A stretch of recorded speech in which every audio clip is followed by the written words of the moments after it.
What is a Bitcoin? Sort of universal digital currency. The digital currency called Bitcoin has enjoyed a rapid rise in valuation. Bitcoin is taking the market by storm and causing controversy. We don't consider the virtual currency a currency. It's an online currency, one not controlled by any government or any single company even.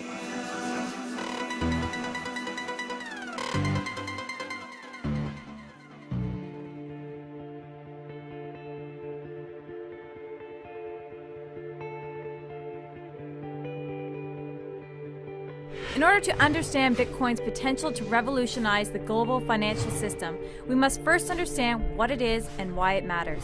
Bitcoin is kind of like email for money, right? If you remember, we used to write letters, now we do email. We used to, read the newspaper, now we read content online like Elite Daily. So Bitcoin is the next evolution of financial services. It means it's just a better way to trade money, to store money, and you can do this on a global basis. If you're in Argentina, or you're in China, or you're in San Francisco, it doesn't matter, you can use Bitcoin.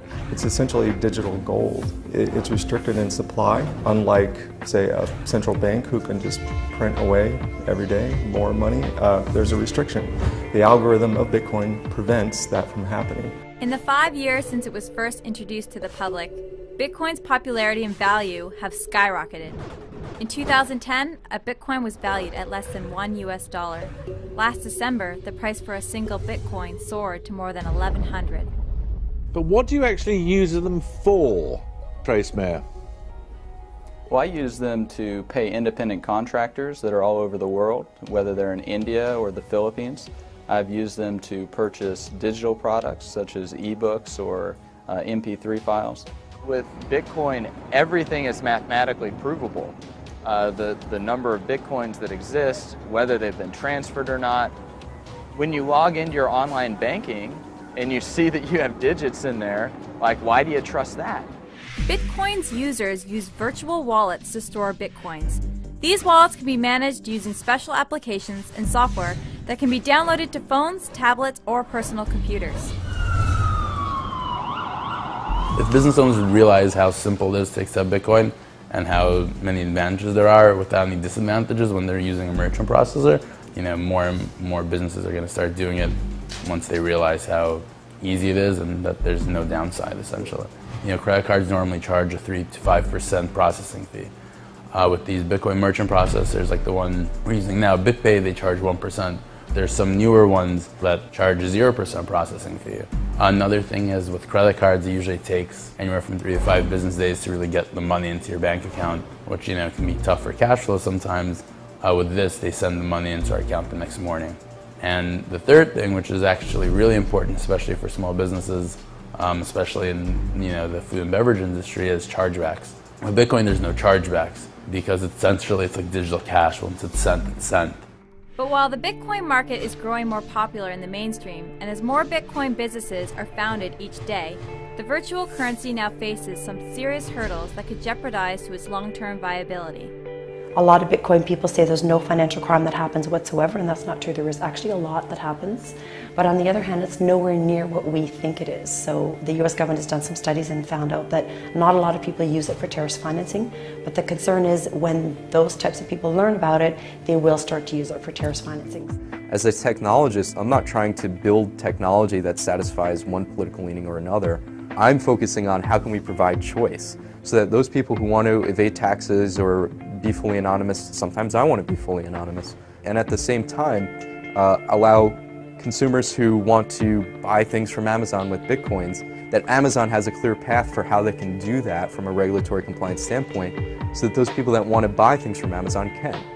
Federal agencies have grown concerned over Bitcoin's role in facilitating illegal purchases through a number of black market websites, including Silk Road, which was shut down by the FBI last October. And because the industry has little oversight or regulation, little can be done to bring the perpetrators to justice. I think the most important thing is to really do your research, do your due diligence. And for people who aren't completely unfamiliar with the space, it's kind of similar to people that were investing in penny stocks in the 1920s. If you don't do your research and you start investing in financial institutions that are unregulated, then you could lose a lot of money. And I think there are people who are thinking of getting into the Bitcoin space that should have the similar concerns.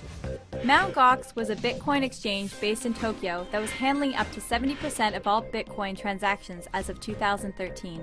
Then in February 2014, the Mt. Gox company suspended trading, closing its website and exchange service, and filed for a form of bankruptcy protection from creditors.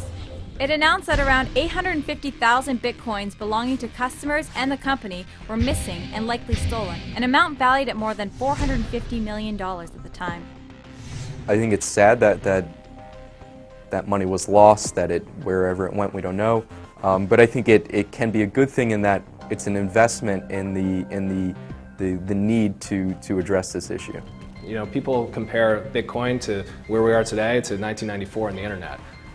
In the beginning of the internet, it wasn't secure. You had to have systems like SiteAdvisor and VeriSign and RSA come on and say, here's how we're going to secure the internet, make it possible that you can actually type your credit card into a web browser and not get your credit card stolen. You have people that are increasingly willing to fund Bitcoin companies, and they want to work with regulators because there's so much money funding those efforts that automatically kind of shifts the trend within the industry because they have more resources. You know, the beautiful thing about technology is that it's apolitical. And trying to shape it, direct its path as far as a political motivation, I think is both disingenuous and hurts the technology. I think we're seeing that the U.S. efforts are to regulate the intersections with Bitcoin. So like our payment processors, our exchanges where you exchange dollars for Bitcoins, etc.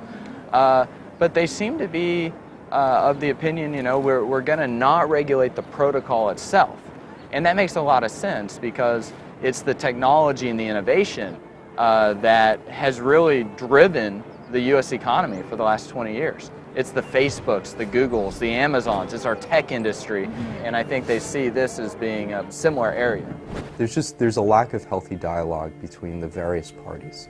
The banking community, the libertarian Bitcoin community, the regulatory community, there's a lot of voices in each camp. So I think trying to find some common ground that satisfies most people's needs is really challenging. When I first started writing about Bitcoin about a year and a half ago, I was one of the only lawyers to suggest that it should be regulated. And as a result of that, I got hundreds of tweets one day, most of which were very negative, but one of which was an American tweeter that tweeted out, Christine Duhame should be killed. I mean, we've received death threats, and you know, Bitcoin is bigger than any one individual, in my opinion, and so that's the philosophy I take on it. But there's still a faction of people that really believe in Bitcoin and don't want it to change, and they see it as a threat when you suggest that Bitcoin has legal risks. As politicians in Washington and throughout the world consider ways to better regulate the industry, Bitcoin's most enthusiastic supporters flocked to Manhattan on April 7th and 8th to attend a conference that would explore the future of digital currency. Bitcoin at $465. It's the future of currency. It's decentralized, no government controls it, no one person controls it. It's run by the community. It will start to be accepted everywhere in 10 or 20 years. I see it exponentially growing worldwide. I don't think you can limit it. I don't think it's limitless.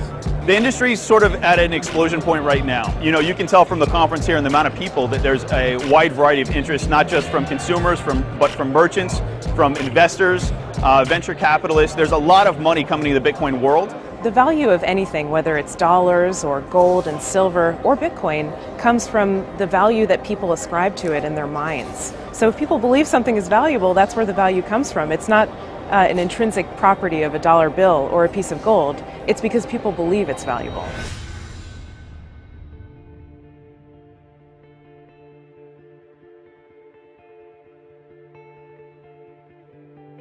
There have already been several millionaires made in Bitcoin. In my opinion, there will be many billionaires made in Bitcoin.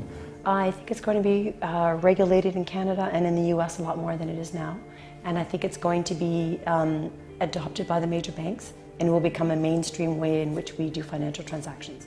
We might have micropayments inside publications online where you can pay half a penny every time you read an article. So this kind of electronic money exchange is going to change the world. People are speculating that you could start seeing contracts that somehow include Bitcoin technology. But who knows? This is just speculation. 5-10 years from now, Bitcoin could be anywhere. Bitcoin's either going to zero or it's going to $1 million a coin. If it's going to be successful, it's going to be worth a lot. 5 years from now, where I'd like it to be is changing the world in a positive way, providing mobile banking to the millions of unbanked people in the world, bringing up the quality of life of many people in developing countries who don't have access to safe financial systems, and increase the standard of living for everybody globally. That's what I'd like to see. Bitcoin never sleeps. It's a 24/7 industry, and if you take a vacation, you're going to miss it.